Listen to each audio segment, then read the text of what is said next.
2015 সালে আমার আব্বা ইন্তেকাল করছেন। আমার আব্বা ইন্তেকালের পরে আমরা 5 ভাই ছিলাম, 3 বোন।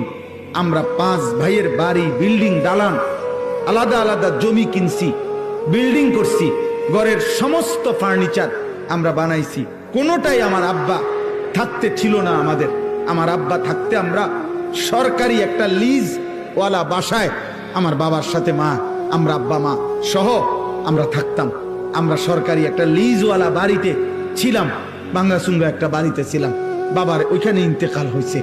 এরপরে আমরা আলহামদুলিল্লাহ, বাবার মৃত্যুর পরে সব হয়েছে, বাবা লাগছে না, এই জন্য বিল্ডিং করতে আব্বা লাগে না।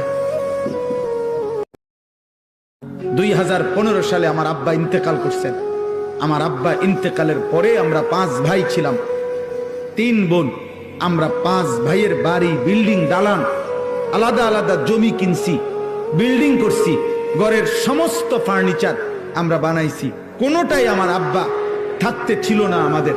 আমার আব্বা থাকতে আমরা সরকারি একটা লিজ ওয়ালা বাসায় আমার বাবার সাথে আমরা আব্বা মা সহ আমরা থাকতাম। আমরা সরকারি একটা লিজওয়ালা বাড়িতে ছিলাম, ভাঙ্গাচুঙ্গা একটা বাড়িতে ছিলাম। বাবার ওইখানে ইন্তেকাল হয়েছে। এরপরে আমরা আলহামদুলিল্লাহ, বাবার মৃত্যুর পরে সব হয়েছে, বাবা লাগছে না, এই জন্য বিল্ডিং করতে আব্বা লাগে না।